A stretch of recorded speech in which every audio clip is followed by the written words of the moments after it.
Aujourd'hui, on vous a préparé une capsule sur la garde en captivité d'un amphibien qu'on aime beaucoup. Il s'agit de la salamandre maculée!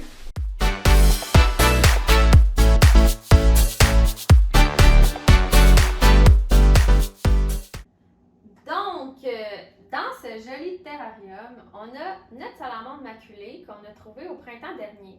Si jamais ça vous intéresse d'avoir des petits trucs, où la trouver, comment, quand, n'hésitez pas à consulter une capsule qu'on a déjà faite dans laquelle on aborde le sujet.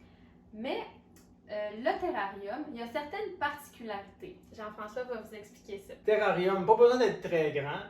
Ça peut faire 2 fois la longueur de la salamandre, 3 fois la longueur. Bref, une salamandre maculée, ça bouge pas beaucoup, à part dans l'immigration printanière. Donc, elle fait sa vie dans un espace restreint. L'aquarium qui est ici est parfait. L'important, le secret, c'est l'humidité. Les salamandres ont besoin d'humidité. Donc, s'il n'y a pas d'humidité, elles peuvent mourir. Fait que ce qu'on fait comme aménagement, c'est vraiment simple. C'est de la terre au fond du terrarium, de la mousse par-dessus, et l'important, c'est d'humidifier constamment. Idéalement, une fois par jour, en fait, on le voit. Quand c'est humide, c'est correct. Donc, dépendamment de l'humidité de la mousse, on arrose au moins une fois par jour. Et puis, on a mis un plat d'eau dans le terrarium. C'est pas obligatoire, mais c'est une sécurité. Si jamais ça arrivait que ça soit trop sec, on pourrait aller prendre un bain dans le plat d'eau. Assurez-vous seulement que le plat d'eau soit pas profond, très peu profond, parce que la salamandre pourrait se noyer. Donc, c'est pour l'aménagement de l'aquarium, vraiment simple. Et quoi ne pas mettre? De la lumière et de la chaleur. Ah, ouais! Comme un lézard parce qu'elle va sécher. Donc, à l'ombre, c'est parfait. L'éclairage d'une pièce comme ici, là, c'est pas très éclairé présentement. Là. Pas de lumière, puis pas de couvercle. Si la salamandre ne peut pas grimper puis se sauver, vous n'êtes pas obligé de mettre un couvercle si c'est assez haut. Et quoi ne pas mettre aussi? Un petit compagnon.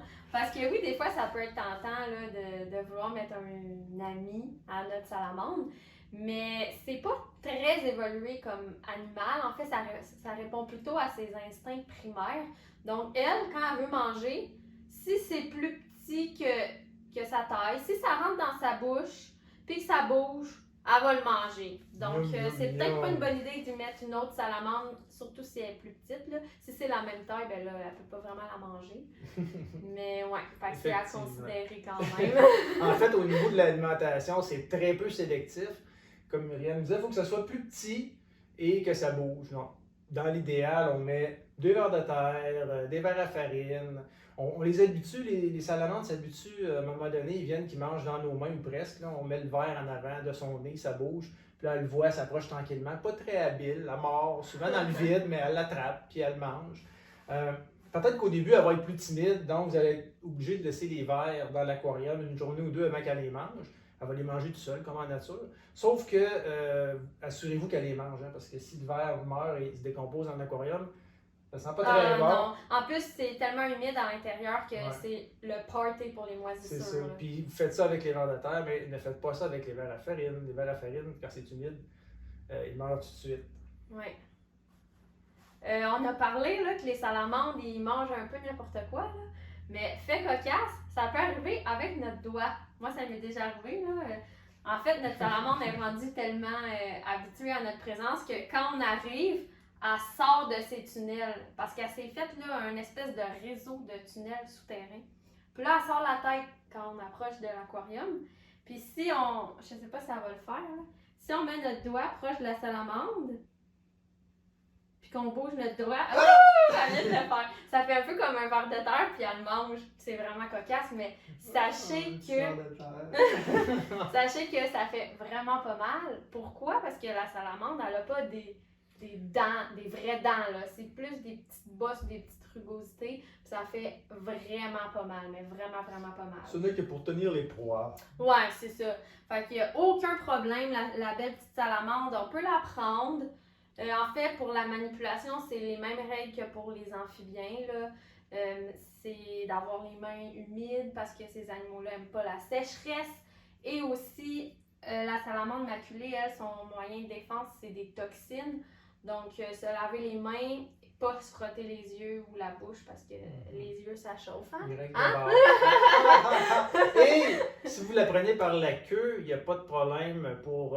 Il n'y a pas d'autotomie, donc la queue ne cassera pas comme chez d'autres espèces de salamandres. Prenez-la pas par la queue quand même, mais si ça arrivait, la queue ne cassera pas. C'est pas son moyen de défense, c'est vraiment les toxines de sa peau. On va la prendre pour vous le montrer.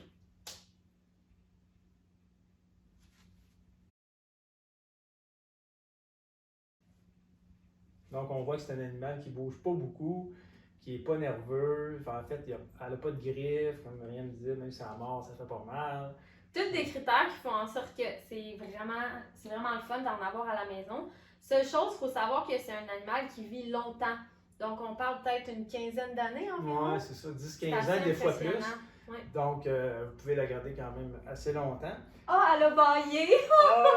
Elle trouve qu'on est plate! Ça va être la fin, je pense. Je pense que sur ça, on va vous quitter. Donc, merci d'avoir écouté notre capsule vidéo.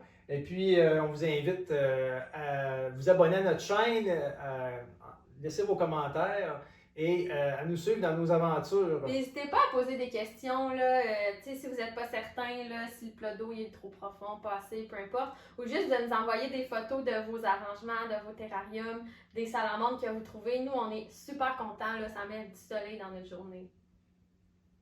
À la prochaine! Merci!